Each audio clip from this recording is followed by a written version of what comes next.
बार एक आदमी था और एक पास्टर था जिसका नाम भजिंदर सिंह है और आपके सामने बैठा है।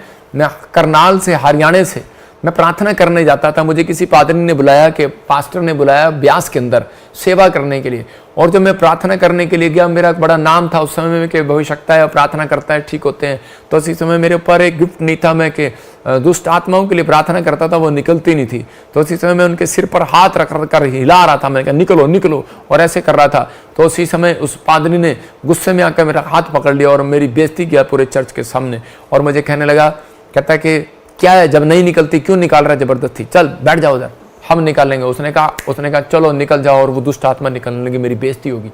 तो उसी समय मैं बड़ा हैरान हो गया और मैं उसी समय वापस गया और मैंने परमेश्वर का कहा, परमेश्वर अब मैं नहीं जाऊंगा किसी चर्च में प्रार्थना करने के लिए, तू मुझे भेजता रहता है, मैं नहीं जाऊंगा, तू मेरी बेइज्जती करा रहा है। और उसी समय मैं ऐसा निराश होकर बैठ गया। लेकिन उसी समय पवित्र आत्मा के स्वरदूत ने मुझे कहा, कहता कि ये तेरे लिए क्यों हुआ, ये तेरे लिए कैसे हुआ, लेकिन उस समय परमेश्वर से गिफ्ट मांग। और उसी समय मैं खूब प्रार्थनाएं करने लगा, लगातार परमेश्वर के सामने रोने और गिड़गिड़ाने लगा, और परमेश्वर ने मुझे गिफ्ट दिया। मैं कह रहा हूं कि आज आप देख सकते हैं कि मुझे सिर्फ कहना ही पड़ता है मुझे दूर से, और वो दुष्ट आत्माएं निकल जाया करती हैं। आज मुझे सिर्फ कहना ही पड़ता है। इसका मतलब अगर मेरी जिंदगी में वो मुझे जलाने वाला, मुझे डांटने वाला, मेरी बेइज्जती करने वाला आदमी ना होता, तो मैं जीवन में कभी भी परिपक्व ना होता, मजबूत ना होता। तो इसका मतलब कि आपके जीवन में कई बार आपके माँ बाप रखे होते हैं, कई बार आपका पादरी रखा होता है, कई बार आपके लाइफ में